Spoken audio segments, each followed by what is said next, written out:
أعوذ بالله من الشيطان اللعين الرجيم بسم الله الرحمن الرحيم وبه نستعين وهو خير المعين وصلى الله على سيد الأنبياء والمرسلين وعلى آله الطاهرين المعصومين أما بعد. آج امام ہشتم امام علی الرضا علیہ السلام کی ولادت و سعادت کا دن ہے. اسی حوالے سے سامعین و ناظرین کی خدمت میں مبارکباد پیش کرتے ہیں، اور نہج البلاغہ اور امام علی رضا علیہ السلام کے حوالے سے علامہ سید ذیشان حیدر جوادی اعلی اللہ مقامہ نے نہج البلاغہ کے اپنے ترجمے کی ابتدا میں مقدمے میں ایک واقعہ نقل کیا ہے، جس سے صاحبان علم پہ اور علمی دنیا پہ اس گھرانے کے کرم کی ایک واضح مثال انہوں نے بیان فرمائی ہے. اس حوالے سے ہم ایک تو امام علیہ السلام کی ولادت کی مبارکباد اور طلبہ پہ، علوم آل محمد کے پھیلانے والوں پہ امام رؤوف کی رحمت اور کرم کی مثال، اور پھر اسی مناسبت سے برے صغیر کی ایک جانی پہچانی شخصیت علامہ سید ذیشان حیدر جوادی مرحوم کے نہج البلاغہ کے تعارف کے طور پر چند معروضات پیش کر رہے ہیں. برے صغیر کی نہج البلاغہ پر کام کرنے والی شخصیات میں سے اور مترجمین میں سے علامہ سید ذیشان حیدر جوادی کا نام جانا پہچانا ہے. آپ نے قرآن مجید کا ترجمہ کیا، صحیفہ سجادیہ کا ترجمہ کیا، بہت ساری کتابوں کا ترجمہ کیا، کتابیں تالیف کی. تبلیغ میں آپ کا ایک اپنا مقام مجالس میں، اور پھر تنظیم المکاتب کے حوالے سے خدمات ان کی، یعنی اس دور میں وہ شخصیت جو بہت سارے پہلوؤں کی حامل اور واقعی ایک خدمت گزار شخصیت تھی، سید ذیشان حیدر جوادی اعلی اللہ مقامہ. انہوں نے نہج البلاغہ کا ترجمہ کیا، اور اس ترجمے میں انہوں نے کوشش یہ کی ہے کہ عام فہم اردو استعمال کی جائے، اور فرماتے ہیں اسی لیے میں نے کوشش کی. بہرحال پھر خود بھی اس کا اعتراف بھی کرتے ہیں کہ کلام چونکہ اس ذات گرامی کا ہے کہ جن کو زبان الہی کہا گیا ہے، اور پھر سید رضی نے بھی اس کلام کو انتخاب کیا جو اس میں کلام کی بلندیوں پر فائز ہے. بہرحال فرماتے ہیں کہ کوشش کی ہے کہ اس کو عام فہم کیا جائے. نہج البلاغہ سے متعلق 5 جملات انہوں نے گفتار مترجم میں پہلے حصے میں اور ابتدائی حصے میں بیان فرمائے ہیں. ان 5 کو تو نہیں، ہم فقط اس میں سے پہلا جملہ مرحوم کا نقل کرتے ہیں. البتہ یہ نہج البلاغہ انڈیا سے بھی شائع ہوتا رہا، پاکستان سے بھی، اور ایران سے. میرے پاس جو نسخہ ہے قوم میں انصاریان پبلیکیشن کی اشاعت ہے. بالکل ابتدا میں عربی خطبے کے بعد پہلا جملہ جو فرماتے ہیں نہج البلاغہ کیا ہے، تو ارشاد فرمایا کہ نہج البلاغہ وہ مقدس کتاب جس کے مطالب الہام ربانی کا عطیہ ہیں. بہت خوبصورت لفظ، الہام ربانی کا عطیہ ہیں نہج البلاغہ کے مطالب. اور پھر فرماتے ہیں تو اس کے الفاظ لسان اللہ کے تکلم کا اثر ہیں، یعنی لسان اللہ امیر المومنین، ان کی گفتگو، ان کے تکلم کا اثر ہے نہج البلاغہ. بس 5 جملے انہوں نے ارشاد فرمائے، پہلے جملے پہ اکتفا کرتے ہیں، اور پھر مقدمہ انہوں نے جو تحریر فرمایا اس میں نہج البلاغہ کا ایک قسم کا خلاصہ بیان کیا. بالخصوص اس ترجمے کی خصوصیت یہ ہے کہ ہر خطبے، ہر خط، ہر کلمات کسار میں سے ابتدا میں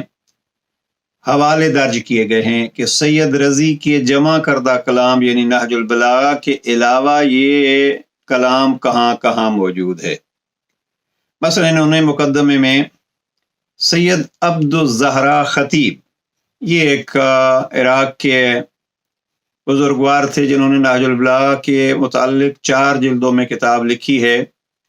مصادر نہج البلاغہ کے حوالے سے کہ نہج البلاغہ کہاں کہاں، کلام نہج البلاغہ، مفاہیم نہج البلاغہ سید رضی کے علاوہ کس کس نے جمع کی اور وہ کہاں کہاں ہیں، اس کو نقل کیا ہے علامہ سید ذیشان حیدر جوادی نے ہر خطبے یا ہر خط کے مقدمے میں، اور بالکل ترجمے کے مقدمے میں 61 کتابوں کا نام نقل کیا ہے۔ وہ افراد جو سید رضی کے نہج البلاغہ جمع کرنے سے پہلے اس دنیا سے کوچ کر گئے، اور انہوں نے یہی کلام جو نہج البلاغہ میں سید رضی نے جمع کیا ہے، سارا یکجا نہیں، چونکہ سید رضی نے مختلف جگہوں سے لیا ہے، تو مثلا پہلا خطبہ کس نے کہاں نقل کیا ہے، دوسرا خطبہ کس نے کہاں نقل کیا ہے، تو یہ 61 وہ افراد بیان کیے ہیں جو سید رضی سے پہلے رحلت کر چکے تھے۔ اور تقریباً سید عبد الزہرا خطیب نے 180 کتابوں کے حوالے دیے ہیں کہ یہ کلام نہج البلاغہ میں جو اب موجود ہے، یہ سید رضی سے پہلے یا سید رضی کے ساتھ کے ادوار میں یا قریب میں جو افراد تھے انہوں نے اس کو جمع کیا تھا۔ یہ لہٰذا کلام امیر المومنین یہ منحصر نہیں ہے نہج البلاغہ میں، بلکہ اس کے علاوہ بھی یہ کلام موجود ہے۔ اب جس واقعے کے لیے زحمت دے رہا ہوں وہ یہ ہے کہ علامہ سید ذیشان حیدر جوادی فرماتے ہیں کہ کتاب کا ترجمہ ہو گیا، بہت سارے مراحل طے ہو گئے، لیکن ایک مشکل مرحلہ جو درپیش آیا اور 1 سال تک اس کے حل کے لیے کوشش کرتا رہا، وہ تھا عربی کتابت کا۔ یہ تقریباً چونکہ 1418 ہجری میں یہ ترجمہ مکمل ہوتا ہے، اب 1444 ہے، تو اس حوالے سے اس وقت عربی کتابت میں زیادہ مشکلات تھیں، تو فرماتے ہیں کہ 1 سال تک میں استگ و دو میں رہا کہ اس کی عربی کتابت کا کیا کیا جائے، اور پریشان تھا، اور مشہد زیارت امام علی الرضا علیہ السلام کے لیے گیا۔ اب یہ جو نسخہ میرے پاس انصاریان قوم کے پبلش ہے، اس کے صفحہ 22 پہ فرماتے ہیں عربی کتابت کا کام 1 سال سے درد سر بنا ہوا تھا کہ امسال جمادی الاولی سن 1418 ہجری میں زیارت امام رضا علیہ السلام سے مشرف ہوا، تو میں نے حضرت ہی سے یہ التماس کی کہ آپ ہی ہماری اس مشکل کو حل فرمائیں۔ یہ ساری زحمت آپ کو اس جملے کے لیے دے رہا ہوں کہ آپ ہی ہماری اس مشکل کو حل فرمائیں اور اپنے مخصوص کرم سے اس کی کتابت کا فوری انتظام فرما دیں۔ اب یہ ہے عقیدہ بزرگان کا، اور پھر آگے لکھتے ہیں کہ اتفاق وقت کے اسی زمانے میں عزیزی فلاں فلاں، پھر نام لکھے ہیں کہ یہ ہمارے شاگردان وہاں موجود تھے، اور انہوں نے ہمیں پھر کمپیوٹر کی دنیا سے آشنا کیا، ایک کمپیوٹر مرکز تک پہنچایا جنہوں نے بہت جلد عربی کتابت کر دی، اور یہاں جناب امام علی الرضا علیہ السلام کے حوالے سے فوراً ہی وہ ہماری مشکل جو نہج البلاغہ میں تھی وہ حل ہو گئی۔ تو اب اس سے یہ نتیجہ نکالا جا سکتا ہے کہ فقط جسمانی امراض کے لیے نہیں، اگر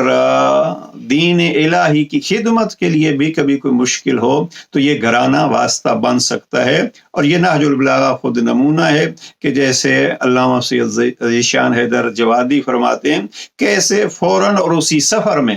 مشہد میں دعا مانگی ہے، قوم میں یہ مسئلہ حل ہو گیا۔